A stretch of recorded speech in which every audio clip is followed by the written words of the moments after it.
Davam edirik 76-cı suala. Fiqur ardıcıllığı ilə bağlı bir sual nümunəsidir. Burada diqqət etsək, üçbucaq düz dayanan üçbucaq əvvəlcə birinci yerdədir. Burada ikinci yerdədir. Burada üçüncü yerdədir. Deməli, növbəti şəkildə dördüncü yerdə dayanmalıdır. D variantı, C variantı və Y variantı gedir. A ilə B qalır. Daha sonra dairənin vəziyyətinə baxsaq, əvvəlcə 2-dədir. Daha sonra keçib 1-ə, sonra keçib 4-ə. İndi deməli 2-də oldu, 1-də oldu, 4-də oldu. İndi isə o dairə 3-cü mövqedə olmalıdır. B variantı da gedir və doğru cavab variantı A qalır. 77-ci sual analogiyalarla bağlı tapşırıq nümunəsidir. Bitki, ağac və söyüd sözləri verilib. Bu sözlər arasında uyğunluq ondan ibarətdir ki, bitki ümumi anlayışdır. Bunlardan biri ağacdır.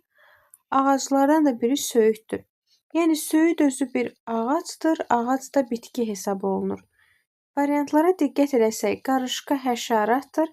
Həşərat özü də bir heyvandır. Ona görə də D variantı doğru cavab variantıdır.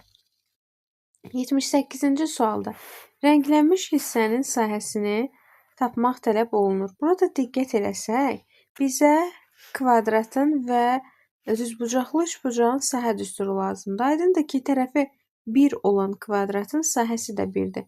Bu məsələnin tam kvadratlardır. Bunlar tam kvadratlardır. Bu isə diqqət edəsək, bir dənə kvadratın yarısıdır. Yarısı olduğuna görə mən bunu 0,5 götürürəm. Bu da 0,5-dir. Eyni şəkildə aşağıda da bunların eynisi var. Bu da 0,5, bu da 0,5-dir. Daha sonra burada üçbucaqlar var. Diqqət edəsək, bu üçbucaqlar düzgün üçbucaqlardır və katetlərindən biri 2, digəri 1-dir. Aydındır ki, düzbucaqlı üçbucağın sahəsi S bərabərdir. A vurulsun B bölünsün 2 şəklindədir. Yəni, katetləri hasilinin yarısına bərabərdir. İndi buradakı düzbucaqlı üçbucağın da sahəsi katetlərindən biri 2, digəri 1-dir. Vurub 2-yə böləndə sahəni 1 almış oluruq. Onda burada olan bütün düzbucaqlı üçbucağın sahələri 1-ə bərabərdir. Götürüb bunları toplayırıq. 1, 2, 3, 4, 5, 6, 7, 8, 9, 10, 11, 12, 13, 14, 15, 16. Bunlar birlikdə 17, bunlar da birlikdə 18 vermiş olacaq. Deməli, fiqurun sahəsi, rənglənmiş hissənin sahəsi 18-ə bərabərdir. 79-cu sualda qeyd olunur ki, ailədə 3 uşağın yaşlarının hasili 72-yə bərabərdir. Yaşlar tam ədədlərlə ifadə olunub. Əkiz qardaşlar kiçik bacılarını çox sevirlər. Deməli, burada əkiz qardaşlar var. Yəni, qardaşların yaşları eyni olmalıdır. Özlərindən də balaca bir bacıları olmalıdır. Birinci və ikinci əkiz uşaqlar, tutaq ki, x yaşlar olsun, digərinin isə y yaşı olsun. Və bunların hasili bizə 72 verməlidir. Yəni, x kvadrat vur y bərabərdir 72 olacaq. İndi 72-nin bölənlərinə nəzər yetirsək, 36 ilə 2 ola bilər, 18 ilə 4 olar, 2 ilə 36 ola bilər və s. Yəni, bu şəkildə. İndi diqqət eləsək, mən əgər x-i 2 götürsəm, y olacaq 18. Mənasızdır, çünki deyir ki, əkiz qardaşlar kiçik bacılarını. Deməli, mən y-i kiçik götürməliyəm. Y-i kiçik götürmək istəyirəmsə, onda y-ə yazaram 2. Y-ə 2 yazsam, buradan x kvadratı 36 olar, x da olar 6. Deməli, əkiz qardaşların 6 yaşları var. Kiçik bacılarının isə 2 yaşı var. İndi soruşur ki, əkiz qardaşlardan biri bacısından neçə yaş böyükdür? Təbii ki, 6-dan 2 çıxıb cavabı 4 alırıq. D variantı. 80 anaqramlarla bağlı sual nümunəsidir. A variantındakı söz kiloqram, B variantındakı spidometr, C-dəki kompas, D ampermetr, Y-dəki isə barometrdir. Hər biri cihazlardır. Spidometr sürəti ölçür. Kompas bildiyimiz kimi istiqaməti təyin edən bir cihazdır. Ampermetr cərəyan şiddətini, barometr isə təzyiqi ölçən bir cihazdır. Kiloqram isə çəki vahidi, ölçü vahidi olduğuna görə yanlış variant A variantı olur. 81-ci sualda deyir, verilmiş açılışlardan 4'ü eyni bir kuba aiddir. Hansı variant kubun açılışı deyil? Ümumiyyətlə, kubun düzgün açılış forması olmayan variantı tapmaq istəyirəmsə, hansısa üzlərin dayanma vəziyyətinə baxsam, tapa bilərəm. Məsələn, diqqət eləsək, 1 ilə 7-nin və yaxud da ki, 1 ilə 6-nın bir-biri ilə baxış tərzinə. Məsələn, 1 ilə 7-yə baxaq, tutaq ki. Bu variantda baxıram ki, 7 ilə 1 necə dayanıb? 7-nin ayağı 1-in içərisinə baxır. Mən eyni qaydanı burada da görürəm. 7-nin ayağı 1-in içərisinə baxır.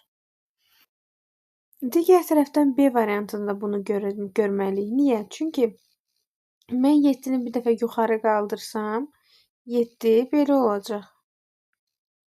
Yoxşadır. Belə eləyək. 7 bu tərəfə baxır. Bir dəfə də belə fırlandırsam, 7 belə eləyək. Bu şəkildə baxmış olacaq. Və diqqət eləsək, 7-nin ayağı 1-in içərisinə baxır burada da. Eyni şeyi D variantına da tətbiq eləsək, D variantında da elə olacaq. 7-nin ayağı 1-in içərisinə baxır. Amma Y variantına diqqət eləyin. Y variantında 1-in ayağı 7-nin içərisinə baxır. Əksinə, biz demişdik 7-nin ayağı 1-in içərisinə baxır. Ona görə yanlış variant məhz Y variantı olmuş olacaq. Lap 1 ilə 7-yə baxmazdıq. Gəlib 1 ilə 2-yə baxa bilərdik. Nə bilim 1 ilə 6-ya baxmaq olardı. Fərqi yoxdur. Hansına baxırıq, baxaq. Orada yenə də yanlışın Y variantında olduğunu görəcəkdik. 82-ci sual. İl, qış verib. İlin fəsillərindən biri qışdır və yaxud deyə bilərik ilin sonuncu fəsli qışdır. Ömrün fəsillərindən biri də qocalıqdır. Hansı ki, qocalıq, cavanlıq, yetkinlik və s. ola bilər. Ömrün son fəsli də məhz qocalıq sayılır. 83-cü sualda L, N, D və P müxtəlif natural ədədləri ifadə edir. Burada qarşıda verilən operator LND, PNL, LPD vurmanı göstərir. Çünki hər biri natural ədədlərdirsə, burada vurmadan başqa bir qanunauyğunluq olmaz.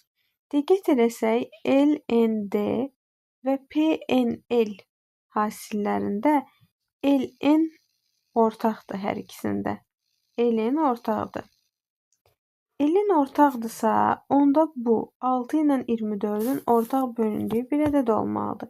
2 də ola bilər, 4 də ola bilər. LN hasilinin 2 olması üçün gərək, məsəl üçün, biri 1, biri də 2 olsun. Tutaq ki, məsələn, biri 1-dir, biri 2-dir. Onda D-nin ala biləcəyi qiymət 3 çıxır. Bura 1, bura 2 deyəndə P-nin ala biləcəyi qiymət 12 çıxır. Necə oldu? Aşağıda da gətirib P-yə 12 yazıram. Elə 2, D-yə 3 yazanda bu hasil 12-ni vermir axı bizə. Deməli, bu 2 olmayacaq. N hasili deməli 6-ya bərabər olmalıdır. Həm 6-ya, həm də 24-ə bölünən ədəd. L-ni götürürəm, hasilini 6. Onda belə çıxır ki, D 1-dir. D-yə 1 yazıram. L-n 6 olduqda P də bərabər olmalıdır 4-ə. Gətirib P-nin də yerinə 4 yazıram. Əgər L, P, D hasili 12-dirsə, buradan L bərabər olacaq 3-ə. L ilə N-in hasilini 6 demişdik biz. Onda əgər L 3-dürsə, N də bərabər olmalıdır 2-yə. L, N, D-nin qiyməti 1, P-nin də qiyməti 4. Bizə nə istəyir? D, P, N. D-nin qiyməti 1 vurulsun, P-nin qiyməti 4, N-in qiyməti 2-dir. 1, 4, 2-ni bir-birinə vuranda hasili 8 almış oluruq. 84-cü sualda fiqurun tamamlanması ilə bağlı sual nümunəsidir. Diqqət eləsək, bu sualların mahiyyəti bundan ibarətdir ki, birinci və ikinci şəkli üst-üstə qoyuruq. Nəticədə üçüncü və dördüncü şəklin üst-üstə qoyulmasından alınan bir şəkil ortaya çıxır. Biz 1 ilə 2-ni birləşdirib baxmalıyıq 3-ə ki, görək həmin birləşmə nəticəsində yaranan xəttlər 3-ün üzərində varmı? Mövcud olan xəttləri götürməyəcəyik, amma bizə lazım olan, mövcud olmalı olan xəttləri yaratmalıyıq. Məsələn, diqqət eləyək, bax, burada sol tərəfdə belə bir düz xətt var. Həmçinin burada da belə bir düz xətt var. Onda əgər solda bu varsa, sağda da eyni düz xəttdən olmalıdır bax bu hissədə. Mən həmin düz xəttin olmadığı, baxın D variantını görürəm. Bu düz xətt yoxdur. D variantı getdi. Daha sonra diqqət eləsək, burada dairənin bir küncü var. Burada isə 3 dənə hissəsi var. Onlar gəlib burada bir hissəyə düşürlər. Və ortada tam dairə alınır. Əgər onun yuxarısı verilibsə, deməli buradan da aşağısı qeyd olunmalıdır mütləq şəkildə. Baxıram ki, bunun sağ qolu yoxdur. A variantı gedir. B, Y və S qalır. Burada fərqi tapmağa çalışaq. Məsələn, C variantında belə bir aşağıdan gedən ləçək verib. O bizə lazımdırmı? İndi bir dənə diqqət eləyək. Burada zaten bundan var. Təzədən gətirib həmin şey çəkmək lazım deyil. C variantı gedir. A və B arasında qalmışıq. Tək fərq burada görək nədən ibarətdir? Buradan çıxan xəttdən. Gedək görək bizə aşağıdan, sağda o xətt lazımdırmı? Mən baxıram birinci şəklin üstündə o xətt var. İkinci şəkildə yoxdur. Üçüncü şəkildə də yoxdur. Ona belə çıxır ki, o xətti bura çəkmək lazımdır. Deməli, hansı olacaq? Burada xətt çəkilmədiyinə görə B variantı yanlışdır və Y variantı doğru cavab variantıdır. 85-ci sual. Murad və onun 3 dostu Abbas, Bağır, Cəlil meşəyə göbələk yığmağa gedirlər. Deməli, Abbas, Bağır və Cəlil. Toplamda Murad 36 göbələk yığır. Deyir, Abbas Bağırdan 3 göbələk çox yığır. Cəlil də Abbasdan 3 göbələk artıq yığır. İndi Abbas Bağırdan 3 artıq yığırsa, Bağıra X, Abbasa X plus 3 sayda yazmış oluram. Cəlil də Abbasdan 3 göbələk artıq yığırsa, Cəlil Abbasdan 3 artıq yığıbsa olur X üstə gəlsin 3 üstə gəlsin 3. Yəni X üstə gəlsin 6. Daha sonra deyir ki, Muradın yığdığı göbələklərin sayı dostlarının yığdığı göbələklərin cəmindən 2 dəfə çoxdur. Deməli, dostlarının yığdığı göbələklərin toplamı neçə olub ki, bundan 2 dəfə çox olub 18. Deməli, olub 2 dəfə çox 36 olubsa, deməli, bu cəmləri olmalıdır 18. Götürürəm X plus 3 plus X plus X plus 6-nı. Cəmləyirəm və bərabərləşdirirəm 18-ə. Buradan 3x plus 9 bərabərdir 18 ifadəsindən 3x bərabər olacaq 9-a, x də bərabər olar 3-ə. Deməli, burada Bağırın yığdığı 3, Abbasın 6, Cəlilin isə x plus 6, yəni 9 sayda deməli göbələyi olmuş olacaq. Ən az göbələk yığan deyir neçə dənə yığmışdır? Ən az yığan 3 dənə yığmışdır. B variantı. 86-da fərqli hərflər fərqli rəqəmləri ifadə edir. Amma burada qeyd edib ki, normalda fərqli olmalıdır. Eyni hərflər, müxtəlif hərflər eyni rəqəmlərə uyğun gələ bilər. İndi diqqət edək. K element ədədini hər hansı bir n ədədinə bölüb PQR alır cavabda. Qalıqda isə S alır. İndi diqqət eləsək, əvvəlcə mən bölmə zamanı K-li N-ə bölürəm. Deyir, P sayda düşüb. Təzədən N-i P-yə qayıdıb vuranda K el alıb. Deməli, məsələ nə imiş? Burada biz diqqət eləsək, P-nin və yaxud da ki, N-in qiymətinin 2 rəqəmli və ya tək rəqəmli olmağını bilmirəm. Sadəcə onu bilirəm ki, N-i P-yə vuranda cavabı K ilə alırıq ədəd kimi. Daha sonra baxmalı olduğumuz məqam budur ki, yuxarıdan aşağıya həm N, həm də N düşüb. Eyni anda əgər yuxarıdan aşağıya 2 dənə rəqəm düşürsə, onda mütləq qismətə 0 yazılır. Çünki birinci m düşür, n-ə bölünür. Tam bölünmürsə bir dənə 0 atılır. Təzədən n də düşülür. Bu dəfə tam bölünürsə bölünür, bölünmürsə qalacaq. Deməli, Q-muzun qiyməti oldu 0. Təzədən m və g hərfi var burada. N-i r-ə vuranda m g alınır, s isə buradan çıxanda qalır. İndi diqqət edirəm ki, əgər m-dən mg-ni çıxıb s qalığı alırsa, onda belə düşünə bilərik ki, n g-dən daha böyükdür ki, qalıq qalıb. Deyir, hansı mütləq doğrudur? N PQ-dan kiçikdir. Bilmirik, doğru ola da bilər, olmaya da bilər. S sıfırdan fərqli olanda N G-dən böyükdür. Bəli, doğrudur. Bunu qeyd eləmişdik ki, əgər N G-dən böyük olsa, S sıfırdan böyük olar. Doğrudur. N bir rəqəmli ədəddir. Ola da bilər, olmaya da bilər. Q sıfırdır, 100%. P R-dən böyükdür. Ola da bilər, olmaya da bilər. Doğru olanlar istəyir.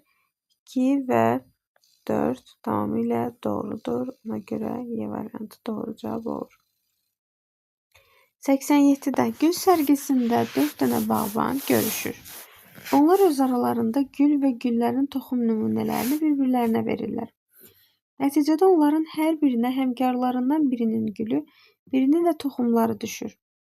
İndi məsələ nədir? Burada A, S, R və N bağbanları var. Hansı ki bu bağbanların hər birinin özünə məxsus gül və toxum layihələri var.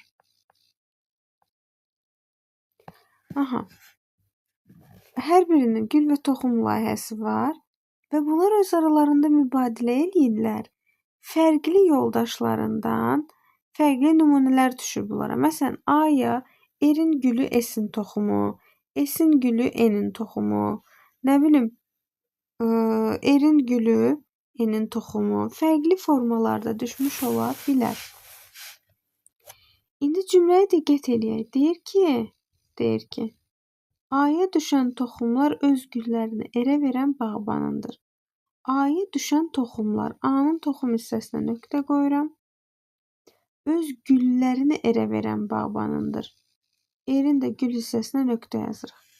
Yəni ki, bura nöqtə qoymağımızın səbəbi ondan ibarətdir ki, bu birinci və sonuncu adamlar eyni olmalıdır. Mən A-nın yanına yazdığım və R-in qarşısına yazdığım adam eyni adam olmalıdır. Eyni bağban olmalıdır ki, onun toxum nümunəsi ilə A tanış olsun, gülü ilə də R tanış olsun. Ya bu S olacaq, ya da N olacaq. A olmaz, R olmaz. Sonra, indi bunu qeyd edəndən sonra deyir, R-in toxumları o bağbana düşüb ki, A-nın güllərini götürüb. Bu da konkret cümlə deyil. Sadəcə bilirəm ki, kim R-in toxumunu götürsə, həm də A-nın gülünü götürəcək.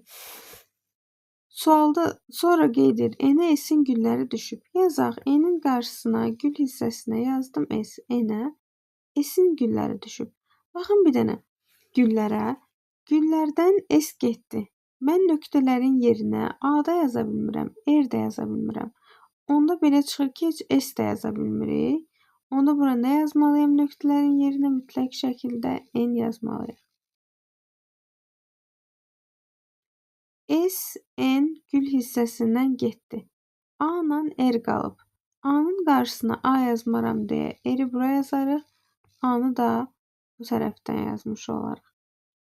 Daha sonra demişdi ki, R-in toxumları o bağbana düşsün ki, A-nın güllərini götürsün. A-nın gülünü götürən bağban S-dir. S A-nın gülünü götürüb. Bəs onda belə çıxır ki, R-in də toxumlarını götürüb. Çünki demişdi, R-in toxumunu götürən A-nın güllərini. A-nın güllərini S götürübsə, o həm də R-in toxumlarını götürüb. Yəni, toxum hissəsinə diqqət eləsək, N-in və R-in toxumu var. A-la S-inki qalıb. S-in də qarşısına S yaza bilməyəcəyimə görə bura A yazıram. Burada yazıram S. Və hamısı tapılmış oldu. Soruşur bizdən, kimin gülləri və toxumları S-ə düşüb? Baxıram ki, S-ə A-nın gülü, R-in toxumları düşüb. A-nın gülləri Erin toxumları. 88-ci sualda bitki fitoterapiya dərman sual verilir. Bitkilərlə müalicəyə fitoterapiya deyilir. Dərmanlarla müalicə isə farmakoterapiya sözləri deyilir. Ona görə burada dərmanlarla müalicə üsulu farmakoterapiya düzgün cavab variantı kimi götürülür. 89-cu sual. Hissələrin birləşməsi ilə bağlı bir sual nümunəsidir. Bu tip suallarda 4 dənə variantdakı fiqurun birləşməsindən buradakı 5 bucaqlı alınır, bir dənəsi isə artıq olur. Məqsədimiz o artıq olanı tapmaqdır. Bu sualları ümumiyyətlə həll edəndə çıxıntılara baxmaq bizə çox kömək olur ki, hansı fiqurun çıxıntısı o birisini tamamlayar. Məsələn, burada diqqət eləsək, A və C-nin çıxıntıları bir-birini tamamlayar, eyni şəkildə D və Y-nin çıxıntısı da bir-birini tamamlayar. Mən burada A-da olan şəkli gətirib bu hissədən yerləşdirsəm, bu formada A olsun. Daha sonra B-dəki şəkli, daha doğrusu C-dəki şəkli gətirib yerləşdirərəm buradan. D və Y-ni isə bu formada gətirmək olar. Hansı ki, bu D variantıdır, bu da Y variantındakı şəkildir. Burada artıq olan B variantıdır. Çünki B-nin çıxıntısına diqqət eləsəydik, həqiqətən də belə bir çıxıntıya malik olan fiqur olmayacaqdır. Bu səbəbdən cavabımız oldu B. Keçdik situasiya tipli suallara. Situasiya tipli sualları işləyəndə nə etmək lazımdır? Blok suallarında. Burada bizə verilənləri qeyd edirik və həmin verilənlər əsasında 3 dənə sualımızı cavablandırmağa çalışırıq. Suala diqqətlə oxusaydıq, yəni verilən mətni, müəssisənin 7 şöbəsindən və bu 7 şöbəyə məxsus olan 8 dənə işçidən onların aldığı qonorardan söhbət gedir. Kim, hansı şöbədədir və nə qədər qonorar alır, bunlar qeyd olunub. İndi özümüz üçün bir cədvəl quraq. Şöbə, işçi və qonorar qeyd edək. Yuxarıdan şöbə, işçi və aldığı maaş deyək. Böləcəm 8 yerə, çünki söhbət 8 dənə işçidən gedir. 1, 2, 3, 4, 5, 6, 7 və 8. 8 hissəyə böldük. İndi burada şöbələrdən 7 dənə şöbə adı qeyd olunub. Yəni hansısa bir şöbədə 2 dənə işçi var deməkdir. Bu da mən gəlib şərtləri oxuyanda başa düşürəm ki, F-in 2 dənə işçisi var, Q və T. Onda bütün şöbələri buradan qeyd eləyək. A, B, C, D, E, F. Təzədən bir dənə də F, bir də G. F-in 2 dənə işçisi var çünki. Deyir ki, A şöbəsinin işçisi olan K 50 manat alır. A-nın işçisi olan K 50 manat aldı. Qeyd elədik. D-nin işçisi olan N 100 manat qonorar aldı. F-in işçisi olan Q və T-dən demək T-nin qonorarı Q-dan 2 dəfə çoxdur. Gəlin bir dənə diqqət eləyək. 50-ni və 100-ü istifadə etmişik biz. Biri digərindən 2 dəfə böyük olan qonorar hansıdır? Ancaq burada 150 ilə 300-dür. Deməli, deyir ki, T-nin qonorarı Q-dan 2 dəfə çoxdur. Deməli, T-nin qonorarı olmalıdır 300, Q-nunki də olmalıdır 150. 50, 100, 150 və 300 getdi. 150 və 300 gedib. Sonra nə deyir bizə? Deyir ki, Y şöbəsinin işçisi olan P-nin qonorarı, Y-nin işçisi olan P-nin qonorarı M-dən çoxdur, M işçisindən çoxdur, G şöbəsinin işçisindən azdır. Onda biz G şöbəsinin işçisi barədə bir şey düşünə bilərik. G şöbəsinin işçisi nə M-dir, nə də P-dir. Eyni zamanda aşağıda deyir ki, L də G şöbəsinin işçisi deyil. Əgər L-də, M-də, P-də işçisi deyilsə, bir dənə işçilərdən sadəcə R qalır. Onda belə çıxır ki, G şöbəsinin işçisi olacaq R. Və aşağıda qeyd edilir ki, R 200 manat qonorar alır. R-in maaş hissəsinə 200 qeyd elədik. Sonra, indi biz burada P-nin, M-in ala biləcəyi konkret qiyməti tapa bilmirəm. Çünki həm də burada belə düşünsək, işçilərdən kimlər qalıb? M qalıb və bir də L qalıb. Daha doğrusu, baxaq, işçilərdən K getdi. Düz, L qalıb elə. L qalıb, bir də M qalıb. Hansının B, hansının C-də olduğunu bilmirəm. Bu L-dirsə, bu M-dir. Bu M işçisidirsə, bu da L-dir. və eyni şəkildə onların maaşları barədə bir bilgimiz konkret olaraq yoxdur. İndi gələk suallarımıza, suallar əsasında cavablandırmağa çalışarıq. R hansı şöbədə işləyir? R təbii ki, G şöbəsində işləyir. Y variantı olacaq. Sonra deyir, L 70 manat qonorar alıbsa, P neçə manat alıb? L 70 alıbsa, mən buradan belə başa düşürəm ki, 70 də gedər. İndi gedənləri buradan silsəm, qalıb 70, 120 və 130. Əgər deyir L 70-dirsə, onda bir dənə yerdə qalan M-lə P-dir. Mənim maaşını bilmədiyim 3 şəxs var. M, L, P. Əgər L 70-dirsə, M-lə P-nin birinə 120, birinə 130 qalır. Və əgər deyirdisə ki, Y şöbəsinin işçisi olan P, M-dən daha çox qonorar alır. Onda M-in payına 120 düşür, P-nin də payına düşür 130. Onda P neçə manat qonorar alır? Olacaq cavabımız 130.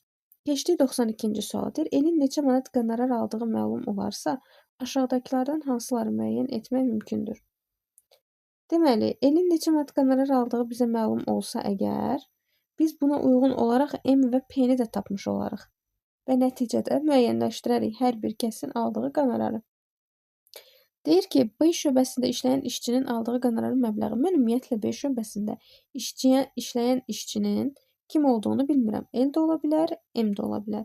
Yəni bilməyə bilərik maaşını. Yəni sözsüz ki, biz L-in və M-in nə qədər qonorar aldığını bilirik. Amma söhbət B şöbəsində işləyən işçidən gedirsə, bunu bilmərik. Çünki B-də işləyən L də ola bilər, M də ola bilər. Bunu təyin etmək olmur. C şöbəsində hansı işçinin işlədiyini, həmçinin bunu da bilmirəm. Sadəcə olaraq bilirəm ki, B və C-də M və L-dən bir dənəsi olmalıdır. Konkret bilinmir. P-nin aldığı qonorarın məbləğini isə tamamilə təyin etmiş ola bilərik. Çünki L bizə məlum olsa, aydındır ki, əlimizdə 3 dənə qiymət qalıb. 70, 120 və 130. L bunlardan hansı olur olsun, yerdə qalan M və P arasında bu münasibət ödənməlidir. M-in aldığı qonorar P-dən kiçik olmalıdır. Bu səbəbdən də biz P-nin aldığı qonorarın məbləğini təyin etmiş ola bilərik. Bu səbəbdən doğru cavabımız olar yalnız 3-cü Y variantı. Keçdik növbəti situasiya tipli suala. Burada qeyd olunur ki, A və B anbarlarında olan 5 növ meyvədən bəzilərinin kiloqramla miqdarı və digər meyvələrə görə faiz nisbəti verilmişdir. İndi diqqət eləsək, baxın, A anbarından söhbət gedir. A anbarında meyvənin miqdarının, almanın miqdarının nə qədər olduğunu bilmirəm, amma almanın faizi verilibdir. Ambardakı meyvənin 24% almadır. Daha sonra isə armudun miqdarını verib, amma faizini verməyib. Banana baxmaq bizə daha çox kömək olur. Çünki banandan artıq görürəm ki, həm qiymət əlaməti var, həm də faiz göstəricisi var. Bu deməkdir ki, 125 kiloqram meyvə 25%-ə uyğun gəlir məhsulun, 25%-ə uyğun gəlir. Və sonda məhsulun 100%-ə nə qədər uyğun gəlmiş olacaq? X-də bərabər olacaq 500-ə. Deməli, A anbarında mövcud olan meyvələrin kiloqramı 500 kiloqramdır. Bizdən soruşur, nə qədər portağal var? Gəlin baxaq. Ümumiyyətlə, almanın payına nə qədər düşür? Alma 500-ün 24%-dirsə, ümumiyyətlə, ədədin faizini tapanda ədədi vururduq faizə və bölürdük 100-ə. 500-ü 24-ə vurub 100-ə böldüm, cavabı aldım 120. Daha sonra 500-ün 10%-i eləyir 50. 50 də buradakı əriyin miqdarıdır. Qaldıq portağalın miqdarına. Mən bilirəm ki, bütün məhsul 500-dür. 120-si burada, 80 burada, 200, 200, 125, 325, 50 də bu 375. Əgər 500 kiloqram meyvədən 375 kiloqramı digər meyvələrdirsə, yerdə qalan 125 kiloqram da portağalın miqdarına uyğun gəlir. Deməli, neçə kiloqram portağal var? B variantı 125 kiloqram. 94-cü sual. Əgər A anbarındakı əriyin miqdarı B anbarındakı bananın miqdarına bərabərdirsə, B anbarında meyvənin neçə faizi almadır? İndi suala diqqətlə nəzər salsaq, görərik deyir ki, A anbarındakı ərik B-dəki bananın miqdarına bərabərdir. A-da olan ərik B-dəki banana. A-da nə qədər ərik var? 50. Bu əgər B-dəki banana, yəni 50-yə bərabər olmuş olsa, biz tapmalıyıq ki, neçə faiz alma var burada. İndi mən baxıram. Burada 40 kiloqramdır. Onun faizi yoxdur. Burada 50 kiloqramdır. Faizi yoxdur. 70 kiloqramdır. Faizi yoxdur. Amma diqqətlə baxsaq, 35% var, miqdar yoxdur. 25% əlaməti olaraq var, amma miqdar yoxdur. Onda belə başa düşəcəm ki, məndə miqdarı verilməyən meyvələrin faizi 60%-dir. Və sonda əlimdə olan meyvələr neçə faiz qalır? Təbii ki, 100 çıx 60, 40% qalır. Toplayıram 40, 50 və 70-i, eləyir 160 kiloqram. Əgər 160 kiloqram 25%-ə uyğun gəlirsə, x da olacaq 100. Buradan x-i tapmış olarıq. Deməli, 25% yox, 40%. Üzrlü sayın. 40%. Bunu qeyd elədik 40%. Çünki əgər yerdə qalan 60-dırsa, bu birislərin payına mövcud olan payına 40% düşür. X-i də olacaq 100%. Buradan x-i mən tapanda x bərabər olacaq 160 vur 100 bölünsün 40. Yəni ki, 400. Deməli, onda belə çıxır ki, 94-cü şərt daxilində B anbarında 400 kiloqram meyvə var. İndi deyir, meyvənin neçə faizi almadır? Gəlirəm almaya. 400-ün neçə faizi 40 edib? İndi mən neçə faizini bilmirəm. 400-ü vururam x-ə, bölürəm 100-ə və cavabı tapırıq 40. Yəni, burada neçə faiz? 400 kiloqram meyvə var və bunun 40 kiloqramı almadırsa, deməli, 400-ün elə bir faizi olmalıdır ki, nəticə 40 versin. Bu da olar 10. 400-ün 10 faizi bizə cavabı 40 vermiş olacaq. 10% alma vardır. İndi sualın şərtini təbii ki, unuduruq. Hər bir şərt özünün daxilində keçərlidir. İndi 95-ci suala deyir ki, əgər A-dakı portağal B-dəki bananın yarısıdırsa, A-da olan portağal nə qədərdir? 125. A-da olan portağal 125-dir. Deyir, bu 125 B-dəki bananın yarısıdır. Onda belə çıxır ki, B-də olan banan 250 olmalıdır. İndi diqqət eləsək, burada olan meyvələr nə qədərdir? 40, 250 və 70. Edir 360 kiloqram. Onda belə çıxır ki, 360 kiloqram neçə faizə uyğun gəlir? 40%-ə uyğun gəlir. X kiloqram da uyğun gəlir 100%-ə. Buradan yenə çarpaz vurmuş olsaq, x olacaq 900. Deməli, 900 o deməkdir ki, B anbarında bu sual şərti daxilində, bu sualın şərti daxilində B anbarındakı ümumi meyvənin miqdarı 900 oldu ki, bizdən nə istəyir, nə qədər ərik var. 900 kiloqram meyvənin 25%, yəni 4/1-i ərikdir. Bu da edəcək 225 C variantı. 96-cı sual xəyali kəsimlərlə bağlı sual nümunəsidir. Burada diqqət etmək lazımdır. Kağız əvvəlcə aşağıdan yuxarıya, sonra isə sağdan sola doğru qatlanır. Əksinə açanda biz soldan sağa doğru açmalıyıq və ən sonda yuxarıdan aşağıya tam bir şəkildə açmaq lazımdır. Yanlış olanları da variantdan çıxırıq. Məsələn, A variantında diqqət eləsək simmetriyaya. Mən bu şəkildə 4 formada bölürəm. Amma burada bir məqam var, çox incə bir məqam var ki, mən bunları qatlayanda bu fiqurlar üst-üstə düşməyəcək. Çünki bunun çökük tərəfi daha öndədir. Bunun isə qabarıq tərəfi daha çox öndədir. Bu səbəbdən bir yanlışdır. İkincidə bu oxların istiqaməti yanlışdır. Əgər biz düzgün belə deyək də açılış formasını tapmalıyıqsa, onda üzlərin simmetriyasına, güzgüsünə diqqət eləməliyik. 2-də də problem var. 2-dəki problem qeyd etdiyimiz kimi, əgər bu ox aşağı baxırsa, güzgüdə də aşağıya baxmalıdır. Üçüncü suala diqqət etsək, sağla sol, yuxarıdan aşağı bir-birinə simmetrikdir, bir problem yoxdur. Dördüncü sualda problem var və o problem nədən ibarətdir? Burada ox aşağı baxmalı deyil idi. Yuxarıdakı oxla üzbəüz dayanmalıydılar. 4də doğru idi. 5-cidə problem burada ayağında olan trapesiyadadır. Bu trapesiya kiçil burada elə bir nazik hissəsi var. Bir də bunun belə deyək də kiçik oturacaq, böyük oturacaq. Burada kiçik oturacaqdır. Bu tərəfdə isə içəridə olan böyük oturacaqdır. Diqqət eləsək mənasızdır. Qatlasam üst-üstə düşməz. Ona görə B səhvdir. 6-cı isə tamamilə doğrudur. Heç bir problem yoxdur. 6-nı da götürürük. Deməli, doğru cavab variantlarımız olacaq 3, 4 və 6. Keçid alaq 97-ci suala. 97-ci sualın mahiyyəti nədən ibarətdir? Ümumiyyətlə, bu tip sualları işləmək üçün, işləyəndə vaxt qazanmaq üçün x-ləmə üsulundan istifadə edirik. Gəlirik bu cədvəlin daxilinə x, y, z-ləri üçbucaqlar formasında qeyd edib yazırıq. Etməyimizə səbəb nədir? Orada eyni olan üçbucaqları görüb üstündə dayanan rəqəmləri təyin etməkdir. Məsəl üçün, təpədə hansı rəqəm dayanıb və s.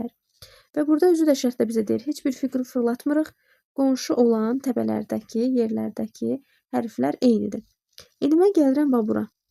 Hansısa bir yerdən başlayıb x, y, z deyirəm. Məsələn, bu olsun x, bu olsun y, bu da olsun z. Bu əgər z-dirsə, onun bütün qonşuları z-dir. Y-dirsə, bütün qonşuları y-dir. Bura y, x-dirsə, burada x-dir. X, y-imiz varsa, bu olur z. Bu hissələrin hər biri z-dir. Y, z varsa, bu hissələrin hər biri x olur. Daha sonra z var, x var. Buralar y olacaq.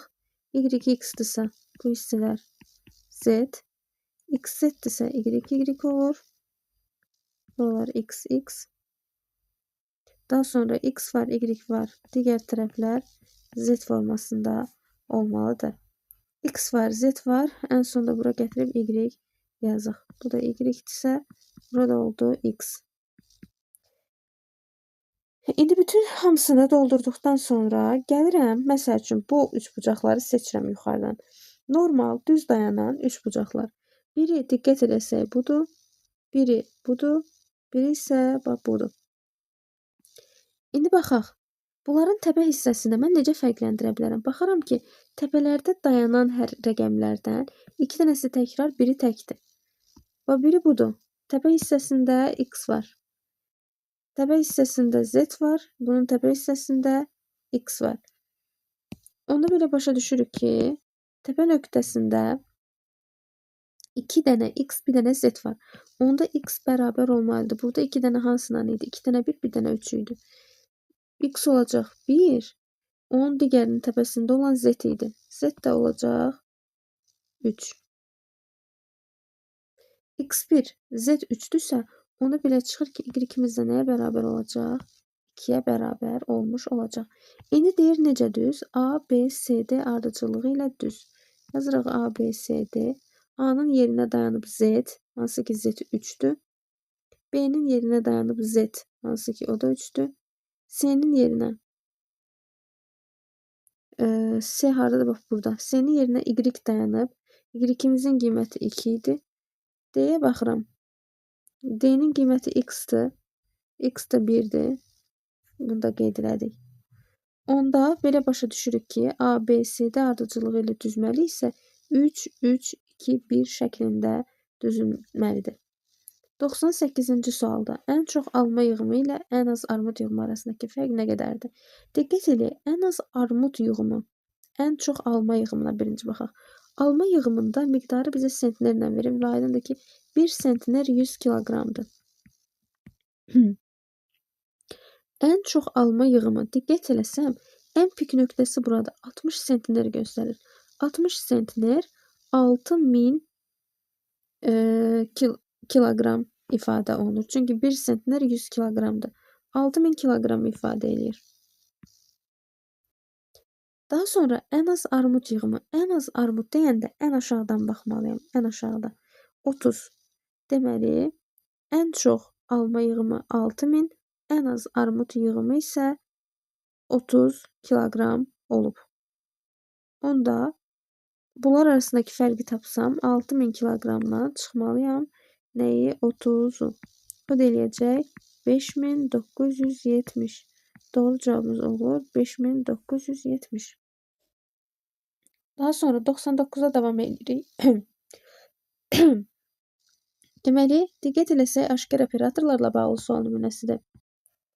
Aşkar operatorlarda etməli olduğumuz əsas məsələ eyni bir operatorun sağ və sol tərəflərini bir-birinə bərabərləşdirməkdən ibarətdir. Məsələn, mənə dairə operatorunun hesablanmasını və yonca operatorunun hesablanmasını verib. Mən diqqət edirəm bu hissəyə. Burada ilk öncə mənə aydındır ki, mötərizələrin içərisi həll olunmalıdır. 2 operator C. 2 operator C-ni hesablayanda baş vururuq bura. A-nın yerinə 2, B-nin yerinə C dayanmışdı. Onda bu düsturu gətirib yerinə yazsam, A-nın yerinə 2, B-nin də yerinə C yazacağam. Deməli, 2 operator C ifadəsi mənə 2 üstündə C verir.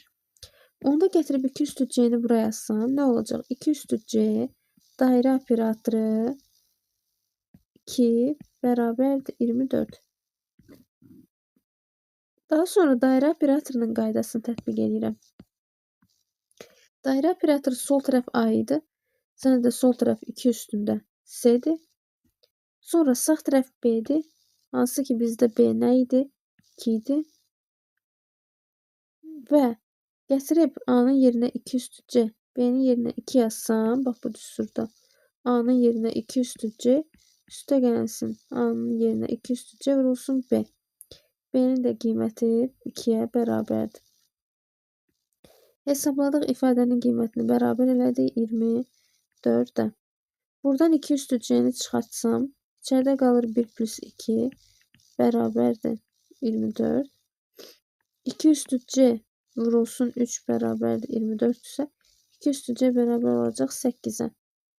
C də buradan bərabər olmalıdır 3-ə. Çünki 2-nin kubu bizə 8 verir. C-ni istəyirdi bizdən. Biz də C-nin qiymətinin 3 olduğunu almış olduq. Baxırıq 100-cü suala. Verilmiş 5 sözün misra, mayis, mersi, miyan və mayor sözlərinin hərfləri şəkildəki ədədlərlə şifrələnmişdir. Hər bir dairə üzərində bir sözün hərfləri şifrələnib, hərflərin yerini müəyyən edərək uyğunluğu tapın. Deməli, burada 5 söz 5 dənə dairənin içərisində qeyd olunub və burada kəsişməni göstərən rəqəmlər kəsişmədə düşən hərfləri ifadə eləyir. Diqqətlə baxsaq, burada 4, 1 və 3 yalnızca bir dairənin içərisindədir. Bu deməkdir ki, 3 dənə hərfimiz var ki, onlar yalnızca bir dəfə istifadə olunur. Bunlar da mersi, miyan sözündəki n, mersidəki e və mayor sözündəki o hərflərdir. Deməli, 4, 1 və 3 biri e'dir, biri n-dır, biri də o'dur. İndi hansının hansı olduğunu dəqiq şəkildə bilmirəm. Amma burada bildiyimiz bir şey var ki, 2-ni konkret olaraq bilərik ki, M hərfidir. Çünki bizə verilən bütün sözlərdə M hərfi mövcuddur. Ona görə 2-nin yerinə yazarıq elə M. Burada biz bu 3 dairədəki sözlərin mersi, mayor və miyan olduğunu dedik.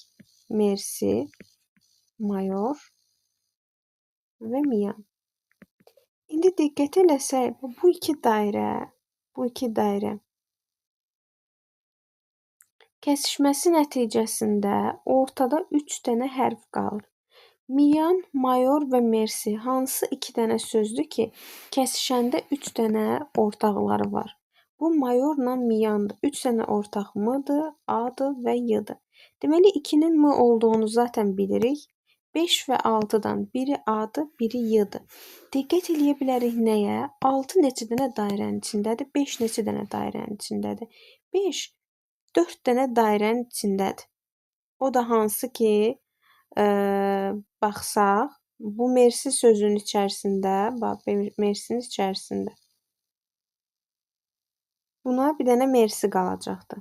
Dediyimiz kimi, bu mayor və miyandırsa, bir dənə mersi qalır. 3-ə yazdıq e. İndi mersi sözündə bu 5 yoxdur. Zaten a da yoxdur, y da yoxdur. Amma baxacağımız əsas məsələ bundan ibarətdir ki, bu 5 4 dənə dairənin içindədir. 6 isə 3 dənə dairənin içindədir. I, a və y-dan mən diqqətlə baxsam, a hərfi 4 dənə sözün içində var. Onda bu 5a olacaq. 6 isə 3 dənə dairənin içindədir. Yəni y hərfidir. Bir maisdədir, bir miyandadır, bir də mayordadır. Y-ni da qeyd elədik bura. Aha, bu mayor və yaxud da ki miyandır. İndi diqqətlə başqa bir dairəni axtarsaq, içində may olan, içərisində may sözü olan, bizim onsuz dedik ki, bu dairələrdən biri mersi, biri mayor, biri miyandır. Bir misra qalıb, bir də mayis qalıb. Onda deməli, bu may yazılan, bu yaşılla işarələdiyim dairə mayis sözünün dairəsidir. Mayis. Mayis sözünün dairəsidirsə, burada da i ilə s-nın işlənməsinə görə baxa bilərik. Biri i-dir, biri s. Ən çox dairənin içərisində olan, diqqət eləsək, hansıdır? 7-dir. 8 3 dənə dairənin içindədir. İ ilə S-ya baxsam, İ 4 dənə sözün içərisindədir. 1 2 3 4 dənə sözün içindədir. S isə 3 dənənin içərisindədir.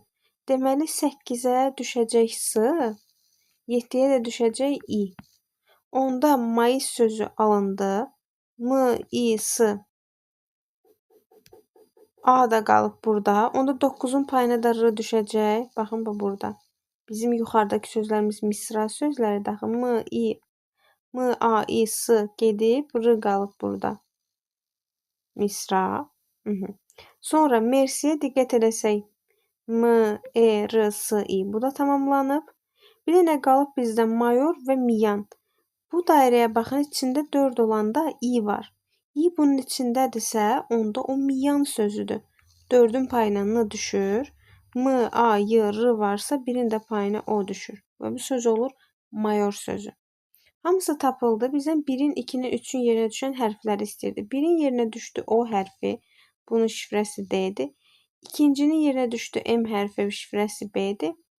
3-ün də yerinə düşdü E hərfi. Bu da C ilə işarə olunub. Deməli 1-ə D, 2-yə B və 3-ə də C uyğun gələcək.